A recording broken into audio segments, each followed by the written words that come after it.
pero hindi yata ako papayag na walang makukulong at mapaparusahan. Hindi ako po pwede dun sa hindi naman na mauulit. Kaya wala nang mapapanagot. Ang importante, hindi na mauulit yan kasi inaayos na yung pambansang budget. Ay, hindi. No. No, I'm sorry. Ang importante, hindi na mauulit yan kasi babawasan na natin ng hanggang 25 to 30% ang bawat proyekto ng DPWH. No. I'm sorry, Mr. Chair. Hindi na mauulit yan kasi idadaan na sa lahat ng Regional Development Council ang mga proyektong ito. No. I beg to disagree, Mr. Chair. Hindi na mauulit yan dahil magbabantay na ang ating mga kababayan. Hindi. Hindi ako papayag, Mr. Chair. Kaysa daw, Yes. hindi siya pinaharap. Okay. Dapat humarap siya today. Pero ang sabi po ng taga-ICI, ang kanilang spokesperson, may sakit daw ulit. Oh, he will not be coming because he is still sick. Yes, Oo. okay. And sabi ho, hindi nila alam kung ano ang sakit Yes. at hihintayin nila ang medical certificate. Tama. Mukhang may mga balibalita, baby girl. Opo. Na may mga ngingisi-ngisi ngayon. Kasi nga po, ang takbo ng usapin dito po sa ating pagsubaybay po, dito po sa mangyayari nga sa kahihinatnan po nitong mga kaso na dapat pong harapin ng mga sangkot sa pinakamalaking iskandalong ito ng korupsyon sa ating bansa. Ano po? Bagamat magsisimula na po ang proseso nito pero mukha pong ang magiging narrative dito at the end of the day, ang sinasabi ng ating mga nakakaugnayan ay hindi na bale. Ang importante ay hindi na maulit ito. Ay, teka. Okay. Hindi na maulit. Oo. Pero hindi yata ako papayag na walang makukulong at mapaparusahan. Hindi ako po pwede dun sa hindi naman na mauulit. Kaya wala nang mapapanagot. Ang importante, hindi na mauulit yan kasi inaayos na yung pambansang budget. Ay, hindi. No. No, I'm sorry.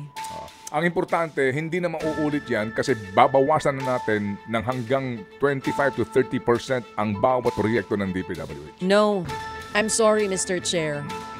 Hindi na mauulit yan kasi idadaan na sa lahat ng Regional Development Council ang mga proyektong ito. No. I beg to disagree, Mr. Chair. Hindi na mauulit yan dahil magbabantay na ang ating mga kababayan. Hindi. Hindi ako papayag, Mr. Chair.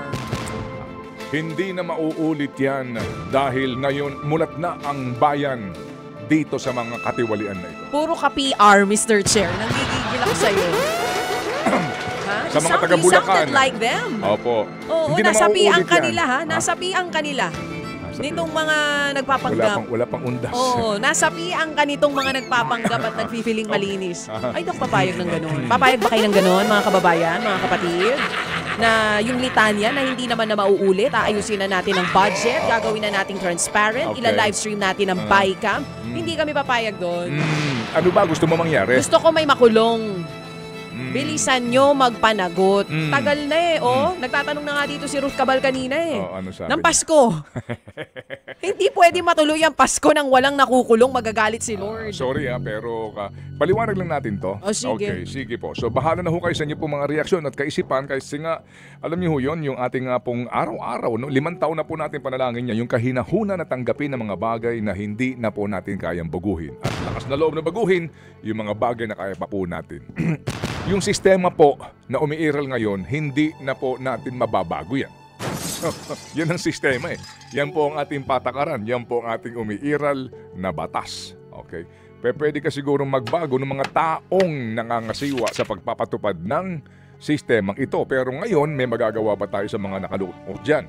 Bagamat ito nga po at bago na itong ating ombudsman, at tayo po naman tumatangkilik sa kanyang araw-araw po halos na pagpapaliwanag sa media at pagpapaliwanag din po ng prosesong dadaanan nito. So we have to give him the benefit of the doubt and the chance to prove itong kanyang mga sinasabi na gagawa sila ng kaparaanan para mas bumilis po ito at maging solid ang mga kasong isasampa eventually sa Sandigan Bayan. Okay, ngayon mga kapatid, kahapon napakinggan ko yung press ko ni Ombudsman Remulla. Nabanggit niya yung parking issue. Narinig mo? Meron siyang sinasabing parking. Dahil sa mga parking na yan, nagkaroon na po ng eventual dismissal ng mga kaso dahil sa inordinate delay. Ang katwiran ng mga nasasakdal, hindi nyo pinagkaloob sa amin yung due process as required by law na speedy trial sa mga nasasakdal. Pero sabi niya, ang nangyayari dyan, sila mismo ang nagpapatagal sa kaso. Okay. Inordinate delay, sinasadya. Parking. Ibig sabihin, kung narinig po ninyo yung katagang parking sa budget, di ba? Nung pinag-uusapan na po itong kontrobersya at skandalo sa korupsyon sa mga proyekto ng DPWH, yung mga proponents, may kanya-kanya silang nilalagay na budget sa bawat distrito outside of their district, or kung ikaw ay nasa itaas, no? Kung ikaw isang senador, maghahanap ka ng paglalaga ka na lalawigan o distrito, ipapark ko muna dyan yung pera. Meron ng appropriations, park lang yan. Pag park mo dyan, magbabayad ka ng toll. Ba? Hindi ba may toll? Oo. Kumbaga makikiraan ka sa hari ng lugar na iyon. Ilang porsyento? Di ba kanya nga? Hawak ko nga ngayon itong dalawang affidavit nitong si Alcantara at ni Bernardo. Pinag-aaralan ko ulit. Opo, maliban dun sa toll, mga kapatid, yun na nga po yun. Eventually, yung proponent... Sige, iubo mo muna bago ka bumirahe. Yung proponent... Naalala ko nung ano. Naalala ka ng mga proponents? Kasi daw akala nila dahil wala pang protesta, makakaligtaan mo rin sila. Ang hindi nila alam, paingayin pa natin lalo. Dahil yung iba nananahimik na. So matapos ang parking sa mga distrito na po pwedeng paglagakan ng pondo nitong mga proponents na ito. Anyway. Parking sa budget. Meron din parking sa Hudikatura, particularly daw po dito nga sa Ombudsman mismo at sa Sandigan Bayan eventually. Ombudsman, pag naghain ng reklamo, dadaan sa counting proseso, patutulugin yung kaso. And then eventually, pupunta po ng hukuman para sabihin na yung ombudsman, tinulugan yung kaso namin. Para pwede na nila magamit yung inordinate delay. Or doon din po naman, mga kapatid, sa Sandigan Bayan. Ito hong nandidiyan, pag pinag-aralan nyo yung mga desisyon nila, mas marami po silang inakwit. Kaysa kinonvict. Kaysa na-convict. Yung na-convict, ito yung mga... Dating sa Sandigan Bayan, ganun din po nangyayari. Hindi na po inaasikaso, tinutulugan na hanggat sa lumamig yung issue, magkalimutan, at pagkatapos po niyan, meron ng desisyon pabor sa akusado. Kasi nga ang bayan, nakakalimutan na po yung balita at issue. Yun po ang sinasabi. Sinasadya mismo yung delay. Ang ginamit nga na salita kahapon ni Ombudsman Remulla, sobrang nakakabahala ito. Sabi din niya, daming kapabayaan. Dapat may paraan para matukoy kung sino ang may pananagutan. Doon sa parking. Hindi lang sa parking, maging doon sa nangyaring inordinate delay. At sinasabi kasi niya na umabot na daw po sa 600 billion pesos ang nalugi po sa gobyerno dahil sa mga kasong na-dismiss sa korte. Nawindang yung mga press na nandoon sa kanyang press conference kahapon. Ang tanong nga nila, MB po ba yan? Billion? 600 billion pesos po. So, parking, delay, pagpapahupa. Kasi nga po, ito. So, kung pinaputok mo yung balita, ikaw ang nag-expose ng anomalyang ito, mahiya naman kayo, etc., bla bla bla, launching po ng isumbong sa Pangulo. At ito ng sitwasyon, ang tanong dito is, paano mo ito ngayon tatapusin o paano mo ngayon ito makokontrol ang narratives nang hindi umabot sa inyo itong kontrobersyang ito? Paano? Mamaya po, papaliwanag natin yan.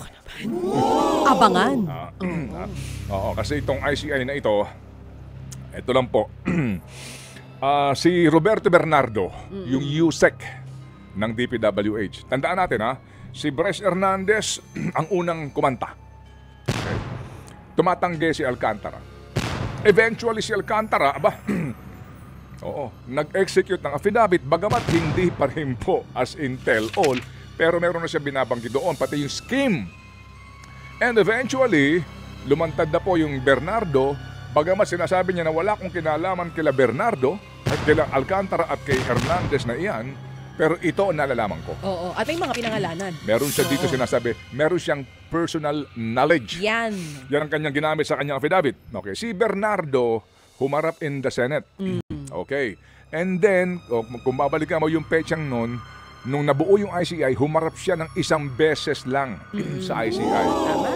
ang iksi lang ng panahon ng kanya pagharap. Hindi natin alam kung ano na pag-usapan. Ang sinasabi din daw po, ang press release ay babalik para magbigay pa ng karagdagang statement at impormasyon at ebidensya. Oo. Okay. Kailan babalik? Kung susuriin nyo yung kanyang affidavit, mga kapatid, doon po meron siyang personal knowledge. At tinutukoy niya yung mga individual doon. Sige. So ngayon, meron siyang schedule na bumalik. May sakit daw. Yes. Hindi siya pinaharap. Oo. Okay. Dapat humarap siya today. Pero ang sabi po ng taga-ICI, ang kanilang spokesperson, may sakit daw ulit. Oh, he will not be coming because he is still sick. Yes, Oo. okay. And sabi ho, hindi nila alam kung ano ang sakit Yes. at hihintayin nila ang medical certificate. Tama. Yan ang sinasabi ni Mr. Oo. Osaka. Nako. Okay. Kailan ang kanyang balik? Inaasahan November 11 or 12. Yun ang November sinasabi. 11 pa. Oo. That's more than 3 weeks. Oo, muli daw siyang ipatatawag. Di tayo sure, baka kasi may sakit siya ulit. Okay. Kung may sakit man po, dapat natin bigyan po naman po ng compassion ang bawat isa po sa atin. Oo naman. Kung may sakit, di ho ba ang unang requirement kung ikaw ay talagang nag-iimbestiga at gusto mo malaman katotohanan dito, uunahin yung medical certificate bago yung approval? Oo. Wala pong medical certificate na inilalabas ng ICI at sinasabi, hihintayin pa nila yung medical certificate. Kung totoo na gusto ninyo talagang malaman dito ang katotohanan at sasabihin ng taong ito, pinapuntahan nyo ba ng mga doktor ninyo si Ginoong Bernardo? Mukhang walang ganon na nangyayari. So between nung unang pagharap sa Senado, pagharap niya sa ICI, at yung mga postponement na ito, hindi ako magtataka kung pagbalik ni Bernardo, iba na ang kwento. Dito tayo sa totoo. Magbabago ang kwento. Ay, hindi ako magtataka, ay ako. May mga posibleng hindi na madamay sa kwento? Hindi At ako baka may mga bagong pangalan hindi sa ako kwento? magtataka. Opo. Pero ako ay nagtataka kung paano to inalaw ng ICI. Ano to, okay. mas mahigpit pa sa mga eskwelahan? Sa school nga, hindi ka excuse pag wala kang medical Excuse- certificate. excuse letter. Di ba? Yung Anyway, excuse sige. letter, pag sinabi Opo. mong may sakit, kailangan med-cert. Diyan sa inyo, okay lang kahit walang med-cert? So, kumbaga din po, kasi kung haharap itong si Bernardo at meron siyang mga sasabihin na karagdagang informasyon and eventually kung masasa publiko ang kanyang affidavit, muling pag-uusapan ng bayan ito at muli pong iinit ang issue na gusto ho nilang kontrolin. So feeling mo, baka may Na gusto magbago? nilang kontrolin yung narratives dito na humupa ng humupa, hayaan natin yung system, yung proseso. Okay, huwag kayong mag-alala kasi umaandar ang sistema. And eventually po, ang importante, hindi na ito maulit. Mga ilang no-show up kaya bago siya lumabas ulit? Kasi pangatlong beses na to. So bakit ganito ang kaisipan? Oh. By the way, hindi ko kaisipan yun, ha? Kaisipan yun ni Erwin Ocana. Oo nga, na-text Ba't niya yun sa ganito iyo. ang kaisipan? Oo. Kasi nga, bulag tayo sa ICI. Bulag tayo, hindi natin alam eh. Hindi ba? Kaya ang dami pong mga, kumbaga, there's a vacuum. Kung sa vacuum na yun, pumapasok na ang kung anong-anong kaisipan. Hindi po ba? Kasi nga, hindi sila transparent. Okay? Kaya po, gantong kaisipan. Kaya, ang sabi natin, okay boy, tama nga. Hindi tayo magtataka. Diba? Kung pagbalik ng taong ito, iba na ang kanyang tono. Sa tinagal-tagal po ng mga postponement na ito, di mo na alam kung sino-sino ang kumakausap sa kanila. Kasi yung mga nagbabangkit ng mga pangalan dyan at kung ano man, between noon hanggang ngayon, ilan na ang kumausap dyan para kumbinsihin na magbago ka ng statement mo. At kami na ang bahalang tumulong sa iyo o sa iyong pamilya pag nagkataon. Yan po mga kaibigan. Ang tawag ba dyan part of the system? Think about it. Bigyan kayo namin ng plataforma kasi po nananawagan kayo na isara na po yung ICI, itong Independent Commission for Infrastructure, at gusto nyo ibalik po kay Senator Rodante Marcoleta po ang kapangyarihan. Bakit po? Totoo po yan, ma'am. Kasi nakakagulo ang ICI. First of all, it was created to fail. It has no jurisdiction, it has no power. And most of all, hanggang ngayon, ang kanilang investigation is confidential and in secret. Gusto ko marinig ng Pilipino dahil nasimulan ng Blue Ribbon kung ano nangyari. may sala at ano ang dapat gawin. At nung pumasok po ang ICI, meron ng Blue Ribbon eh. Ang ganda-ganda na po ng direksyon ng Blue Ribbon. Natumbok na ang lahat. Nagsalita na at nagturo na ang kontraktor, si Diskaya. Nagsalita at nagturo na ang mga district engineers, mga DPWH officials. Nag-resign na po lahat. From head to the district engineers, tanggal na po lahat. Itinuro na po ang mga congressman, alam naman nating lahat na masterminds sa mga anomaly flood control dahil sila ang may hawak ng pondo, sila ang nasusunod, at yung mga kontraktor, puro utusan nila yan eh. Pagka sinabi nilang bigyan mo ako ng 10%, 10 ibibigay niyan. Pag sinabi mong bigyan niyo ako ng simple 50%, 50 rin na ibibigay yan dahil wala naman silang power. And that's what we are all waiting for, yung maituro ang mastermind. And then suddenly, papasok ang ICI na tago ang investigation. Wala akong kapangyarihan yan sa mga masterminds. In fact, kaya lang pumupunta dyan ang mga senador at congressman is by yung voluntary because they have no power over them. So, ang puntos po natin dyan, nakakagulo lang po yan. Dapat ibalik na lang sa pinakamalakas na investigating body natin ngayon. Dahil open. Dapat ombudsman po yun eh. Pero ang ombudsman naman hindi gumagawa ng public investigation. Pero unlike the Blue Ribbon Committee, na talagang kahit dati kang presidente, senador, congressman ka, lahat, private company ka, lahat may jurisdiction sila. Kaya tawag at nakikinig at nanonood ng buong bansa, diyan na lang ibalik. Pero yung Marcoleta led. Kasi nakita naman natin, hindi naman natin nemeno si Senator Ping Lacson. Magaganda yung kanyang mga revelations. Pero iba talaga nung si Senator Marcoleta ang nag-lead dahil 4 na hearing lang ata or 3 lang yun. Pero tumbok agad eh. Tumbok agad ang congressman doon. Tapos ang sagot ni Senator Lacson, hindi pwedeng tawagin ng congressman dahil may interparliamentary courtesy. Pero umupo kagad si Tobit doon. So binanggit kagad yung mga malalaking pangalan, Saldico, Martin Romualdez. So and then suddenly in the middle of hindi pa tapos ang hearing ng Senate Blue Ribbon, mayroon ng coup at pinalitan na ang leadership ni Marcoleta. So to be fair, to be honest and to seek the truth. Ibalik na lang natin sa Senate Blue Ribbon Committee na handle ni Senator Marcoleta. Tapos alisin na po natin ang ICI kasi nagiging hugasan po yan. Completely tanggalin na po. Sir, para po sa inyo, completely tanggalin na? Hindi po ba bigyan sila ng iba pang mandato or ibang role? Bigyan ng ngipin. Oo. Yan ang tama. Bigyan ng ipin, palakasin, bigyan ng jurisdiction. Hindi nga ako kayang mag-contempt niyan, mag-suspend, patanggal. Wala akong kayang gawin. Hindi kayang magpakulong. Walang jurisdiction sa mga masterminds. Walang tao. Walang tao, walang budget. Ang ganda-ganda ng pangalan, Independent Commission. Pero hindi naman independent, dependent. Dependent sa pondo sa presidente, dependent sa tao sa presidente, dependent sa desisyon sa presidente. Lahat dependent eh. Kaya nga. So it's a good idea, but the office not prepared for the job. So ano pong klaseng ipin ang kailangan nyo, ang gusto nyo ibigay sa kanila kung ganito? Kung hindi naman sila, kung open naman po pala kayo na magkaroon lang ng ipin at ang totoong power itong ICI, ano pong klaseng siguro reforma ang gagawin nyo sa institusyon na ito? Kung kayo po ay papakinggan. Basic po dyan, jurisdiction. They must have jurisdiction with all government officials and private institutions. All. Kailangan all. Kahit senador, congressman, dapat meron. Wala eh. Talaga nakikiusap lang yung mga yan na pumunta ang mga legislators. So dahil pagka tinanggihan sila niyan, wala sila magagawa dahil they are a commission created under the office of the president. The legislative body is equal to the office of the or to the president itself, their boss. Kaya ba nilang tawagin ang boss nila?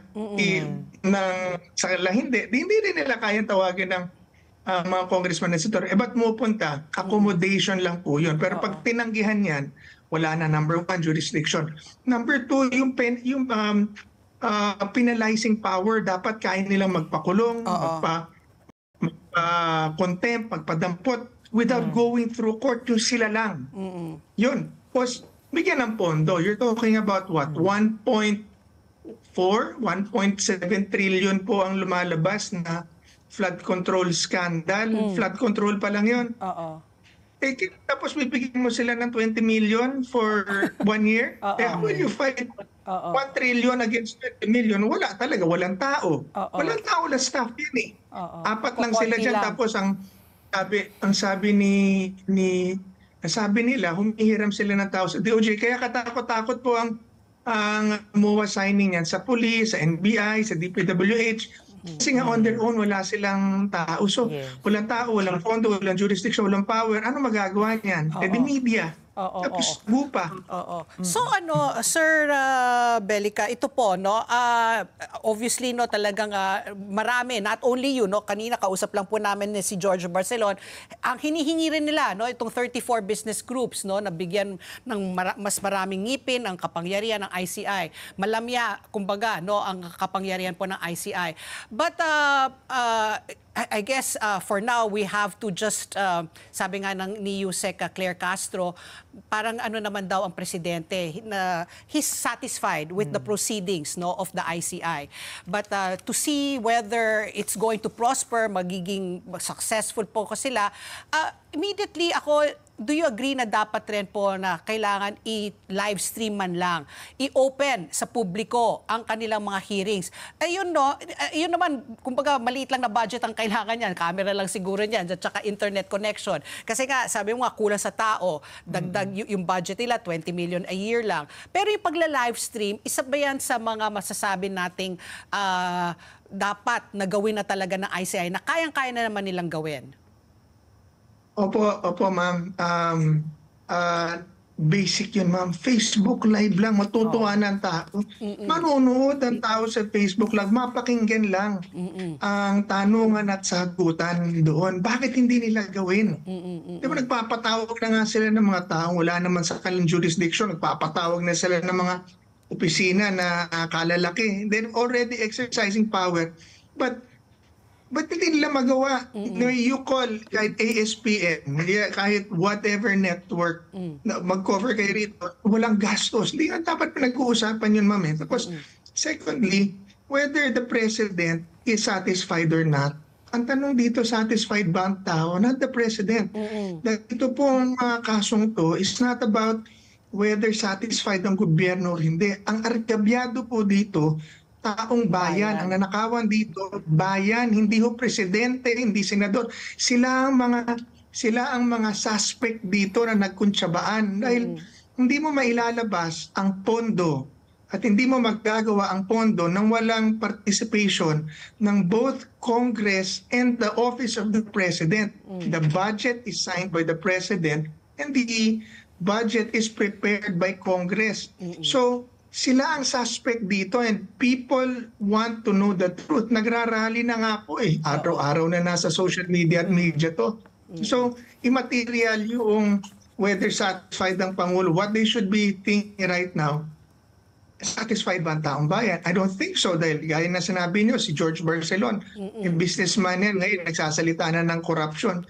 Of all things, they don't want to get involved with. They don't want to get involved with calling something against government.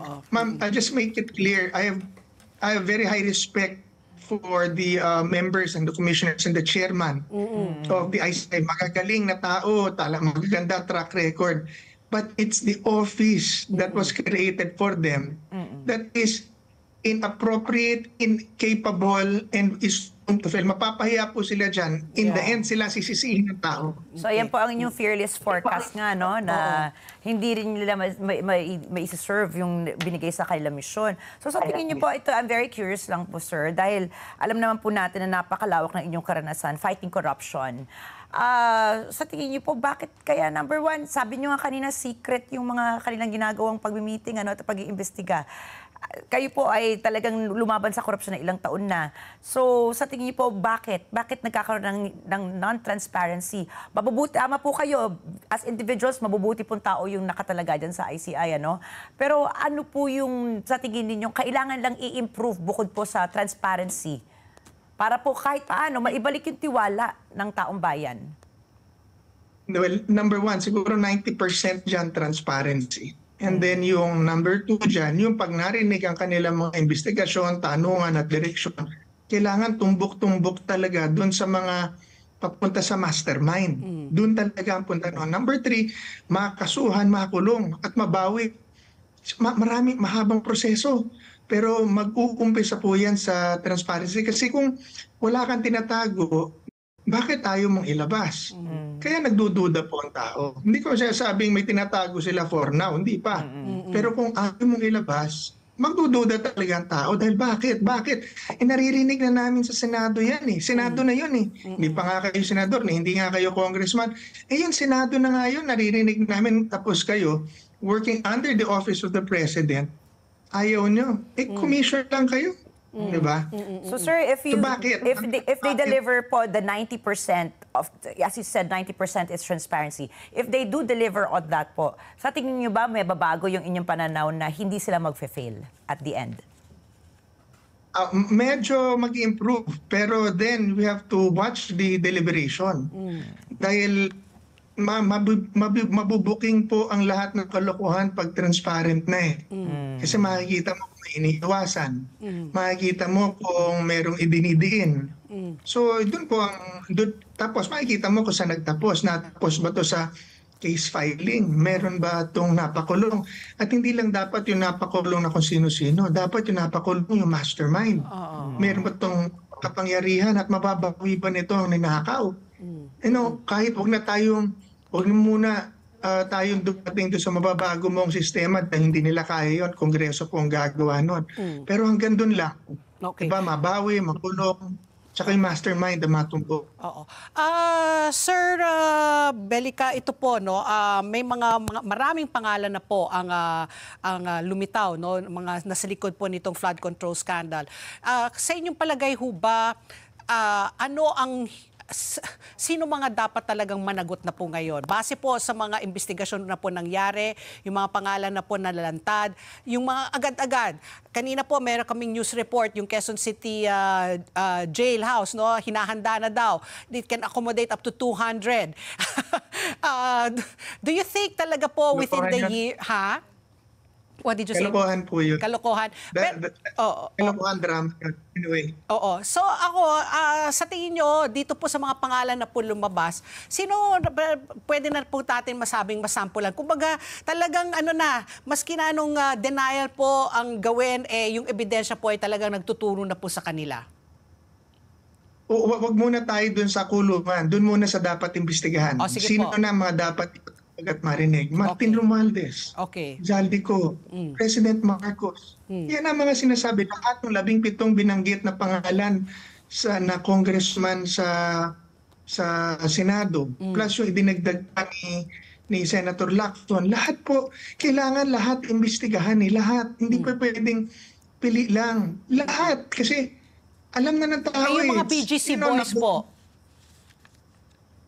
Lahat, ma'am. Lahat talaga. Sa akin, merong listahan kung sino po ang mga congressman at mga senador na nagkaroon ng flood control projects. Meron pong kompletong listahan kung saan, magkano, at kailan po ito pumasok sa kanila at in-implement. Yun po kailangan ilabas at yun po lahat imbestigahan. If it's 300 congressmen, then investigate 300. Ilabas mo na yung listahan. If it's 24 senators, then ilabas yung listahan. Ma'am, I'd like to remind you, lahat ng DPWH officials from secretary to the district engineer, sibak na po lahat, wala na. Tama. Ang mga contractors po, nakalantad na yung listahan nila. Congress na lang ang buhay na buhay pa.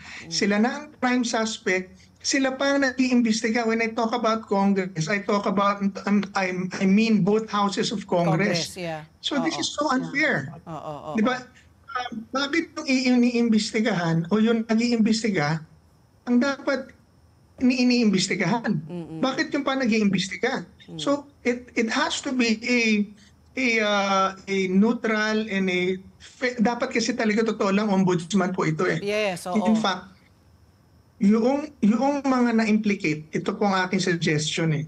Na bylaw. Oh. Yung mga na-implicate, lahat ng mga congressman at senador na na-implicate sa corruption at flood control should at least take a leave of absence. Oo. Take a leave of absence and ask the ombudsman to conduct a fair probe, an impartial probe. So you have no with the new ombudsman, you have no beef with Boying Remulla. You think he is going to be capable to investigate and be impartial dito po sa flood control? Oo, if capable si Boying.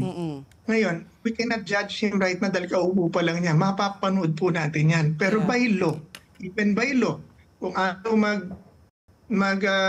kaya sabi ko, basic yung mag-take a leave of absence. Yeah. Pero by law, pwede na suspendihin ni ombudsman ngayon lahat yan eh.